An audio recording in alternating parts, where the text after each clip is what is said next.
The full trailer for Supergirl has finally touched down, and it offers a lot more info about what the spacefaring redemption story is all about.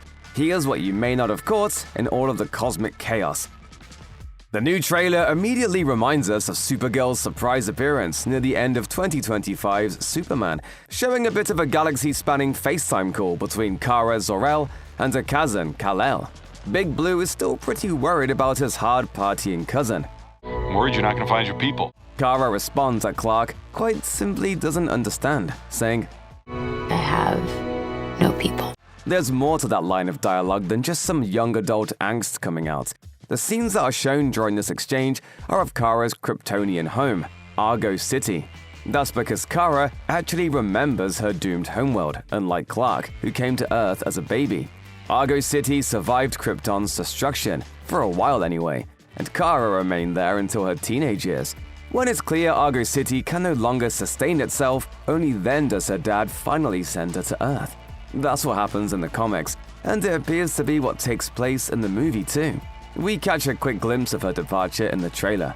So, while Superman considers the people of Earth his people, given that's the only real home he's ever known, Kara identifies far more with Krypton, and the Kryptonians are all gone, save for her and Kal. Clearly, her feelings of being almost completely alone in the universe, aside from Krypto, are what have her spiraling. Oh, miss wherever you are, buddy. While the start of the Supergirl trailer really hammers home the differences between Kara and Clark, the end presents a visual reminder of just how similar they are.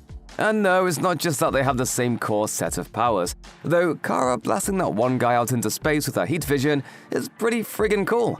One of the final shots shows Supergirl's newfound friend Ruthie throwing a sword or some other weapon at Lobo's motorcycle. More on that shortly, which sends Lobo flying and the motorcycle hurtling at Kara and Ruthie's heads.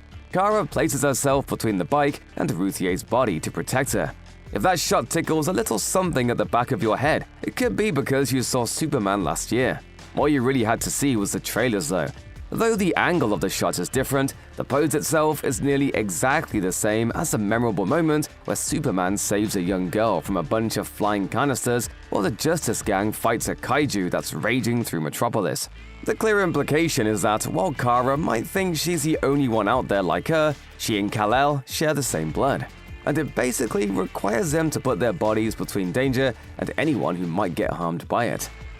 The trailer sure makes it seem like a threat to Krypto's life is the driving force behind the story of the film. Krem of the Yellow Hills, the ruthless bandit who killed the family of young Ruthie, is seen shooting Krypto with a nasty-looking handheld weapon. And the next thing we know, Krypto's laid out and looking bad. Ruthie explains, The brigands carry the antidote on that person. There's even a quick shot of a pocket watch with a picture of Krypto inside, along with Ruthie saying Krypto has 3 days before he seemingly dies from the attack. Apparently a poisoning. If you haven't read the comic series the movie is based on, Supergirl, Woman of Tomorrow, by Tom King and Bill Kiss Everly, it seems like a safe assumption to think that the race to save Krypto, the one being from her home Kara has left, is what this whole adventure is about, right? There's no home without you, buddy.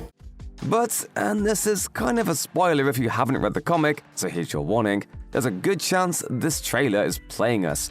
There's a reveal in the comic that Krypto, who in that version gets shot by a poisoned arrow, has actually been fine the whole time. He's a super dog, and he's getting top-notch veterinary care. The Krypto part of it is not the main focus. The story is a lot more about Supergirl seeing herself in Ruthie and wanting to stop her from giving into a revenge killing she'll regret. Revenge. It won't take your pain away. But who knows? Maybe they'll switch things up and make it so the dog really needs saving in this version.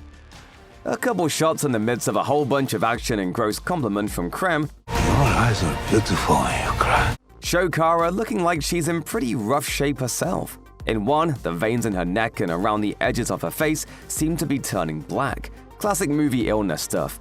And right after that, we see her collapsing onto her knees. Did she have been afflicted by the same poison as Krypto? It sort of seems like the editing of the trailer is meant to make us believe that, but would bet these are shots from different points in the film. There's an issue of the Woman of Tomorrow comic, issue 5 if you're curious, where Krem sends Kara and Ruthie across the galaxy, if not further, to a planet with a green sun. It makes Kara extremely weak, and would bet this is from a similar sequence in the movie. While Kara's malady doesn't seem quite the same as Clark's in the sequence where Superman is imprisoned and tortured with kryptonite by Metamorpho, it's pretty close. Or maybe in that second shot where Kara is stumbling and falling, she's just drunk. We know for sure she gets up to a lot in that movie. We've seen shots of Jason Momoa's Lobo in a few previous teasers and trailers, and by all accounts, every shot of him is shockingly comic accurate. Maybe DC learned from their mistake when they reinvented Lobo into a clean-cut, handsome guy for their new 52 comic reboot, and fans revolted. We finally get a better look at Lobo and get to hear him speak. Aren't you the ditz from that dive bar? That comic accuracy persists, with Lobo riding around on his iconic Space Hog. His bike has been through a ton of looks, depending on who's drawing it at the time, but most of the time it includes some kind of skull element on the front. Lobo and the Hog have been together from its very first appearance in 1983's Omega Men issue 3, where everything looks a bit different from the Lobo we've come to love. The modified SpazFrag 666 model runs thanks to a miniature power plant and unleaded. We also get a good look at Lobo's weapon of choice, when he's not firing the most unrealistically massive guns DC Comics has ever seen. In true Lobo fashion, it's just a chain with a giant hook on the end that he whips around to eviscerate victims. It's the perfect kind of weapon for a merciless murder machine like Lobo, and here we finally get to see him causing some damage with it. A little more mysterious is Lobo's pendant. He's usually seen with a cross-style medallion around his neck. Here he's seen with some kind of capsule. Time will tell if it has any relevance. We've also yet to see if Lobo and Supergirl bond over their love of dogs. Aside from the Space Hog, Lobo's other occasional companion is Dog, an alien mutt that shows up sometimes. It even seems like there's a little something in the trailer for the people who are disappointed that Momoa has switched to DC roles. Lobo downing a big swig of whiskey and tossing away the glass is reminiscent, intentionally or not, of his introduction as Aquaman in Justice League back in 2017. It does not seem unfair to note that Supergirl gives off some big-time Guardians of the Galaxy vibes, and that makes sense. James Gunn didn't direct this one. I, Tonya director Craig Gillespie did, but Gunn is a guiding hand behind the DCU and clearly played a major part in getting this specific Supergirl story on the screen. One of my favorite comic book series from last year was Tom King's run on Supergirl, Woman of Tomorrow. We're going to turn that into a big science fiction epic film.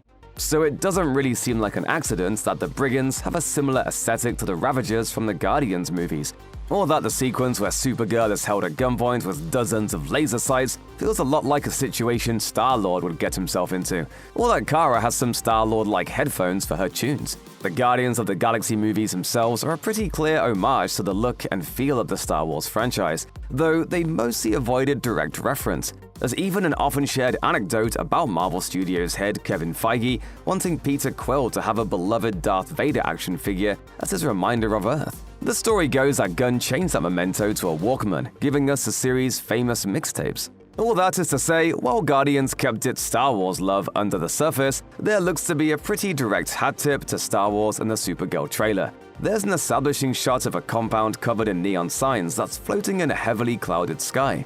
Given the composition and even the color scheme of the shot, we can't help but think this is a direct visual reference to Cloud City from The Empire Strikes Back. Maybe this is just a cool little nod to an all-time classic, or maybe it's an indication that an agreement is soon to be undermined. I am altering the deal. Pray I don't alter it any further.